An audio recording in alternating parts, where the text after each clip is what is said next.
కూడా బైబిల్స్ తెరిచినట్లయితే యెషయా గ్రంథము 43వ అధ్యాయము 19వ వచనం మనం చూద్దామండి.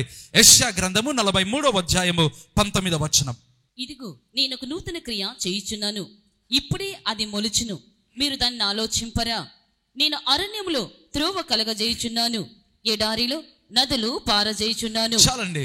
బైబిల్లో చూసినట్లయితే ఇక యెషయా గ్రంథము 43వ అధ్యాయము 19వ వచనంలో రాయబడింది కదా, ఇదిగో నేను ఒక నూతన క్రియ చేయుచున్నాను, అది ఇప్పుడే మొలచును, దాని గురించి మీరు ఆలోచింపరా. దేవుడు అంటున్నటువంటి మాట అండి. అసలు దేవుడు ఎవరికి ఈ వాగ్దానం ఇచ్చాడు ప్రియమైన వాళ్ళరా? బైబిల్లో చూసినట్లయితే యెషయా గ్రంథంలోనే ఉంది వాగ్దానము. అయితే దేవుడు యాకోబుకు దేవుడి వాగ్దానం ఇచ్చాడండి.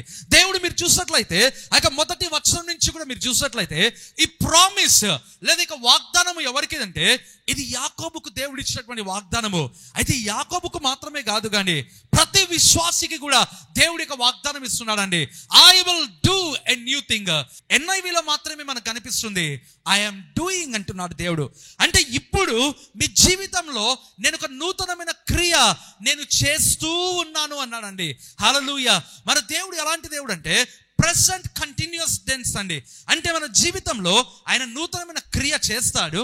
మన జీవితంలో ఆయన నూతనమైన క్రియ ఆయన చేయబోతున్నాడు. కొన్ని బైబిల్స్లో ఉంటుందండి. అయితే NIV వర్షన్లోకి వచ్చేలోగా దేవుడు అంటున్నటువంటి మాట I am doing new thing అనేటువంటి మాట. నేను నూతనమైన క్రియ చేయుచున్నాను, దానిని గురించి మీరు ఆలోచింపరా. దేవుని యొక్క నేచర్ ఏంటిదంటే ఆయన నూతనమైన క్రియ చేయాలి అనేటువంటి మాట. దేవుడు అంటున్నటువంటి మాట ఇదిగో నేను ఒక నూతన క్రియ చేయుచున్నాను, అది ఇప్పుడే మొలుచును. తిరిగి అదే భాగం చదువుదామండి. యెషయా గ్రంథము 43వ అధ్యాయము 19వ వచనము. ఇదిగో నేను ఒక నూతన క్రియ చేయుచున్నాను, ఇప్పుడే అది మొలుచును. ఇప్పుడే అది మొలచును అనేటువంటి మాట. కొన్ని సందర్భాలలో మనం తెలుసుకోవాలి, ప్రార్థన చేసిన తర్వాత దేవుడు జవాబిస్తాడండి. కొన్ని సందర్భాలలో మనం తెలుసుకోవాలి, ఒకవేళ దైవ సేవకుని దగ్గర మీరు ప్రార్థన చేసుకున్న తర్వాత మీరు మార్గ మధ్యంలో ఉన్నప్పుడే, అది బైబిల్ ప్రకారమే ఉందండి, మీరు మార్గంలో ఉన్నప్పుడే దేవుడు అద్భుతం చేసి ఉంటాడు. అయితే ఇక్కడ చూసినట్లయితే దేవుడు అంటున్నటువంటి మాట ఎమర్జెన్సీ అండి, అది అర్జెన్సీ అయి ఉంది.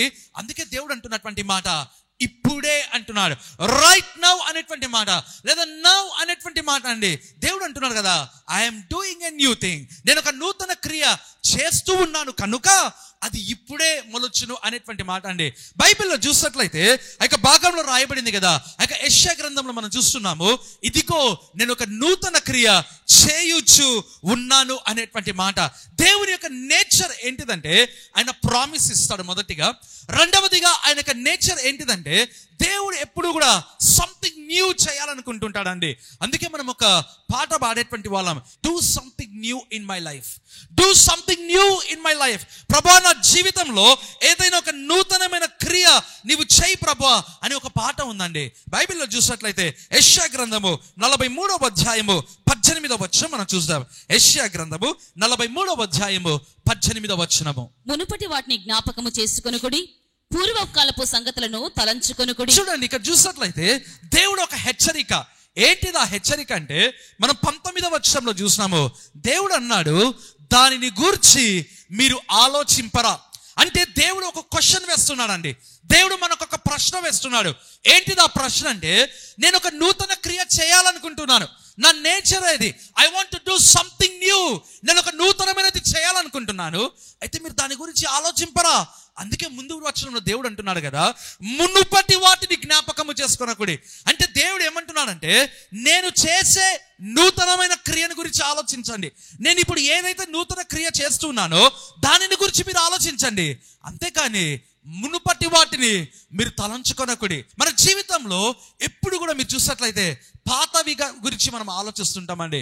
గతంలో మన జీవితంలో ఏవైతే చేదు అనుభవాలు జరిగింటాయో లేదా ఒక బిట్టర్ ఎక్స్పీరియన్సెస్ అనేటువంటి మన జీవితంలో జరిగింటాయి, ఎప్పుడు కూడా మనం ఓల్డ్ థింగ్స్ గురించి ఆలోచిస్తుంటాం. అందుకే దేవుడు అంటున్నటువంటి మాట, ఎందుకు దేవుడు ఆలోచింపరా అన్నాడు తెలుసా? మన జీవితంలో నిత్యము మునువవి. అంటే ప్రభా నేను ఇంత చేస్తున్నాను కదా, ఎన్ని ప్రయత్నములు చేశాను కదా, నా జీవితంలో వీరు ఇలా చేస్తారు, వారు ఇలా చేస్తారు. ప్రేమైన వాళ్ళరా, ఎప్పుడు కూడా మునుపటి వాటి గురించి మనం ఆలోచిస్తుంటాం. అయితే దేవుడు ఇప్పుడు నా జీవితంలో ఆయన ఏం చేస్తాడు, ఈ రోజు దేవుడు నా జీవితంలో ఏం చేయబోతున్నాడు, వీటి గురించి మనం ఆలోచించమండి. బైబిల్లో చూసినట్లయితే యెషయా గ్రంథము 43వ అధ్యాయము 19వ వచనం తిరిగి మరి ఒకసారి చదువుకుందాం. యెషయా గ్రంథము 43వ అధ్యాయము 19వ వచనము. ఇదిగో నేనొక నూతన క్రియ చేయుచున్నాను, ఇప్పుడే అది మొలుచును, మీరు దాన్ని ఆలోచింపరా. నేను అరణ్యములో త్రోవ కలగజేయుచున్నాను, ఎడారిలో నదులు పారజేయుచున్నాను. చాలండి, ఇక్కడ చూసినట్లయితే దేవుడు అంటున్నటువంటి మాట, నేను అరణ్యములో త్రోవ కలగజేయుచున్నాను. విల్డర్నెస్ అనేటువంటి మాట అండి. ఏంటిది అరణ్యము అంటే అర్థం ఏంటిదంటే, చాలా సందర్భాలలో చాలా మంది అడవులు చూసి ఉంటారు, లేదా ఫారెస్ట్ అనేటువంటి చూసి ఉంటారండి. అరణ్యము అనేటువంటిది బైబిల్లో మనం చూసినట్లయితే అరణ్యము అనేటువంటిది ఎడారి కావచ్చు, లేదా అరణ్యము కావచ్చు. దేవుడు ఇశ్రాయేలులను అరణ్యములో దేవుడు వారిని నడిపించాడు. మనం బైబిల్లో చూసినట్లయితే అండి, అయితే ఇక్కడ దేవుడు అంటున్నటువంటి మాట, నేను అరణ్యములో త్రోవ కలుగా చేయుచున్నాను అంటున్నాడండి. దేవుడు అన్నాడు, ఇదిగో నేను ఒక నూతన క్రియ చేయుచున్నాను. ఇప్పుడు దేవుడు అంటున్నటువంటి మాట, నేను అరణ్యములో త్రోవ కలుగా చేయుచున్నాను. దేవుడు తిరిగి ప్రెసెంట్ కంటిన్యూస్ టెన్స్ ప్రియమైన వాళ్ళరా, నేను ఒక త్రోవ కలుగా చేయుచున్నాను. వాట్ ఈస్ విల్డర్నెస్ అండి? అరణ్యము అనేటువంటి మాటకు అర్థం ఏంటిదో తెలుసా? అరణ్యంలో నీవు ఉన్నావు అంటే అర్థం ఏంటిదంటే ఒక కన్ఫ్యూజన్ అండి. ఎటువైపు వెళ్ళాలో నీకు తెలియదు, ఎటువైపు ఏ దిశకు నువ్వు వెళ్ళాలో నీకు తెలియదు, ఆ తర్వాత నువ్వు ఏం అడుగు వేయాలో నీకు తెలియదు. ఎందుకంటే ఒకవేళ త్రాచుపాములు ఉండవచ్చు, ఒకవేళ భయంకరమైన పరిస్థితులు ఉండవచ్చు. అరణ్యము అంటండి. అయితే అరణ్యము దాటిన తర్వాత ఒక వాగ్దానం ఉంటుంది ప్రేమైన వాళ్ళరా. ప్రతి విశ్వాసి జీవితంలో మీరు తెలుసుకోవాలి, ఒక అరణ్యము అనేటువంటిది ఉంటుందండి. ఎక్స్పీరియన్స్ ఆఫ్ విల్డర్నెస్ అనేటువంటి మాట, అరణ్యపు అనుభవం అనేటువంటిది దేవుడు ఇస్తాడు ప్రేమైన వాళ్ళరా. ఎప్పుడైతే దేవుడు ఇశ్రాయేలును ఐగుప్తులో నుంచి బయటికి తీసుకొని వచ్చాడో, నేరుగా ప్రామిస్డ్ ల్యాండ్ లోకి తీసుకెళ్ళలేదు, లేదా వాగ్దానపు దేశం అందమా, లేదా వాగ్దానపు భూమిలోనికి తీసుకెళ్ళలేదు. దేవుడు వారి 40 సంవత్సరాలు అండి వారు అరణ్యంలోనికి దేవుడు నడిపించాడు ప్రేమైన వాళ్ళరా. అరణ్యము అనేటువంటి మాట ఏంటిదో తెలుసా? నీ వాగ్దానము కొరకు నువ్వు వెతుకుతూ ఉంటావు, నీ వాగ్దానం ఎప్పుడు నెరవేరుతుందా అని నువ్వు ఎదురు చూస్తుంటావు ప్రియమైన వాళ్ళరా. అదే విల్డర్నెస్ అండి. అయితే దేవుడు అంటున్నటువంటి మాట, నేను అరణ్యములో త్రోవ కలుగ చేయుచున్నాను అన్నాడు. అందుకే నెహెమ్యా గ్రంథంలో ఉంది కదా, దేవుడు ఇశ్రాయేలును చూసి ఒక మాట అంటాడండి, వారు ఎడారిలో ఉన్నప్పుడు బహు విస్తారమైన కృపగల వారనై వారిని నేను విసర్జింపలేదు అన్నాడండి. నీవు అనుకుంటావు, ప్రభువా ఎందుకు నా జీవితంలో ఇలా ఉంది? అయితే దేవుడు అంటున్నటువంటి మాట, వారు అరణ్యంలో ఉన్నప్పుడు బైబిల్లో రాయబడింది కదా, దేవుడు విస్తారమైనటువంటి కృప కలిగిన వాడై వారిని విసర్జింపలేదండి.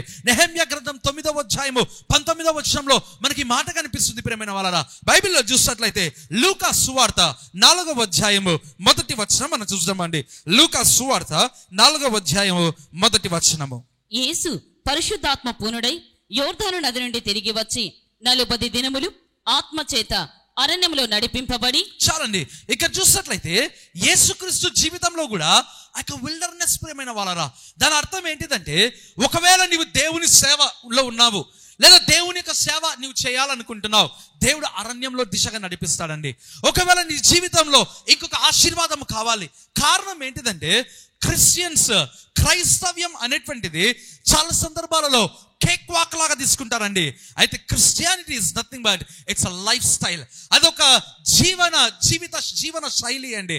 అయితే లైఫ్ స్టైల్ అంటే అర్థం ఏంటిదంటే, క్రైస్తవ్యము అనేటువంటిది అది ఒక జీవన శైలి ప్రియమైన వాళ్ళ. అనేక సందర్భాలలో చాలా తేలికగా మనం తీసుకుంటామండి. అయితే దేవుడు అంటున్నటువంటి మాట ఇక చూసినట్లయితే, ఆయన పరిశుద్ధాత్మ పూర్ణుడై యోర్దాను నుండి తిరిగి వచ్చి 40 దినములు అంటే యేసుక్రీస్తు జీవితంలో కూడా 40 days అరణ్యము ప్రియమైన వాళ్ళరా. అదొక స్పిరిచువల్ వార్ఫేర్ అండి. దేవుడు పాఠాలు నేర్పిస్తాడు ప్రియమైన వాళ్ళరా. అరణ్యంలో నీవు ఉన్నప్పుడు దేవుడు నీకు యుద్ధాలు నేర్పిస్తాడు. అరణ్యంలో ఉన్నప్పుడు దేవుడు నీకు విశ్వాసం అంటే ఏంటిది ఇస్తాడు. నీవు అరణ్యంలో ఉన్నప్పుడు ఆ వాగ్దానముల కొరకు నీవు కనిపెడుతూ ఉంటావు, వెతుకుతూ ఉంటావు, దాన్ని ఎలా నువ్వు నెరవేర్చుకోవాలి, ఆ వాగ్దానము నువ్వు ఎలా సంపాదించుకోవాలి అనేటువంటి దాని కొరకు నువ్వు కనిపెడుతూ ఉంటావండి. అదే అరణ్యము ప్రియమైన వాళ్ళరా.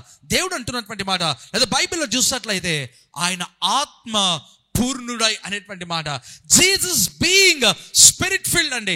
ఆయన ఆత్మ పూర్ణుడై ఆయన అరణ్యంలోనికి వెళ్ళాడు. బైబిల్లో చూస్తాం, లూకా సువార్త 4వ అధ్యాయము 14వ వచనం మనం చూస్తామండి. లూకా సువార్త 4:14 14. అప్పుడు యేసు ఆత్మ బలముతో గలిలయకు తిరిగి వెళ్ళెను. ఆయనను గూర్చిన సమాచారము ఆ ప్రదేశం అందంతటా వ్యాపించెను. చాలండి, అక్కడ 14వ వచనంలో చూసినట్లయితే బైబిల్ అంటున్నటువంటి మాట, బైబిల్లో చూసినట్లయితే అప్పుడు ఆయన ఆత్మ బలముతో తిరిగి గలిలయకు వచ్చెను అనేటువంటి మాట. దాని ముందు వచనంలో ఉంటుంది, అపవాది ప్రతి శోధనను ముగించి కొంతకాలము ఆయనను విడిచిపెట్టి వెళ్ళిపోయిన అనేటువంటి మాట. అయితే 4వ అధ్యాయం 1వ వచనంలో మీరు చూసినట్లయితే ఆయన ఆత్మ పూర్ణుడై వెళ్ళాడు. ఆ యొక్క 12 వచనాలు ఆ యొక్క శోధింపబడ్డాడండి. 12 వచనాలు ప్రేమైన వాళ్ళరా. అయితే 14వ వచనంలోకి వచ్చేలాగా దేవుడు అంటున్నటువంటి మాట, అప్పుడు యేసు ఆత్మ బలముతో గలిలయకు తిరిగి వెళ్ళను. దాని అర్థం ఏంటి తెలుసా? నీవు అరణ్యంలో ఉన్నప్పుడు నీవు ఆత్మ బలము పొందుకుంటావు. నీవు ఎలా పొందుకుంటావు ప్రియమైన వాళ్ళరా? ఆ యొక్క ఆత్మ బలము వేరు, ఆత్మ పూర్ణ అవడం వేరండి.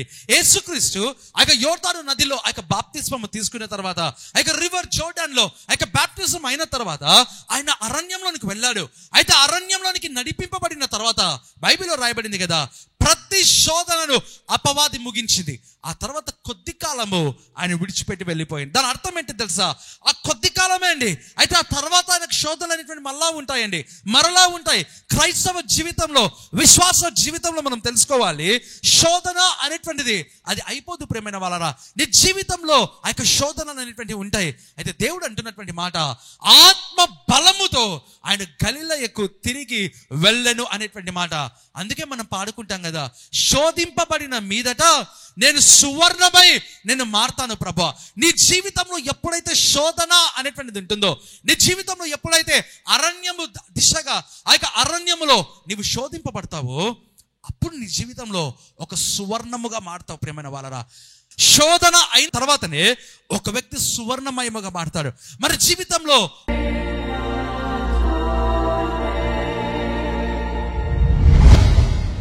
ప్రేమగల తండ్రి, కృపగల దేవానికి స్తోత్రమునైనా, మహోన్నతమైన మా దేవానికి వందనాలు. గొప్ప దేవానికి స్తోత్రమునైనా తండ్రి, ఈ యొక్క కార్యక్రమం ద్వారా ప్రభా నీ బిడ్డలతో మీరు మాట్లాడినందుకు నీకు స్తోత్రమునైనా. Thank you for thy word Lord. తన్ని ప్రార్థన చేస్తుంటున్నాను ప్రభా, యేసు నామమున అడుగుతున్నాను నాయన, నజరేయుడైన యేసు నామమున నాయన. తండ్రి, నీ వాక్యము చేత నీ ఆత్మతో నింపు నాయన. ఈ సమయంలో నీ పరిశుద్ధాత్మతో నింపినైన తండ్రి, ప్రతి ఒక్కరి అంతరంగ పురుషుని మీరు బలపరిచి స్థిరప్ చేసి రివైవ్ చేసి నాయన పాపమును జయించటకు నాయన మీరు మాకు సహాయం చేయండి. మీరు మా కృపను చూపించమని ప్రార్థన చేస్తుంటున్నారు అయ్యా. శరీరంలో ఎక్కడైతే రోగములు, వ్యాధులు, సమస్యలు ఉన్నాయో యేసు నామమున తొలగించండి, బంధించండి, తొలగించండి, బంధించండి నాయన. తండ్రి, ఎవరి కుటుంబాలలో అయితే లీగల్ ఇష్యూస్ ఉన్నాయో, శ్రమలు ఉన్నాయో, కష్టములు, నష్టములు, బాధలు ఉన్నాయో యేసు నామమున అడుగుతున్నాను ప్రభా, నజరేయుడైన యేసు నామమున అడుగుతున్నాను నాయన. తండ్రి, మీరు లోకమును జయించి ఉన్నారు, శ్రమలను మీరు జయించినారు కనుక మేము కూడా జయించగలము ప్రభువా. నైనా మీరు జ్ఞాపకం చేసుకోండి తండ్రి, మీరు జ్ఞాపకం చేసుకోండి ప్రభువా. ప్రతి సమస్య నుంచి నీ బిడ్డలను మీరు విడిపించమని ప్రార్థన చేస్తున్నారు. మా జీవిత పోరాటములలో మీరు మాకు తోడై ఉండి మీరు మాకు జయములు దయచేయమని యేసు నామమందు ప్రార్థించి వేడుకుంటున్నాను మా తండ్రి. ఆమెన్.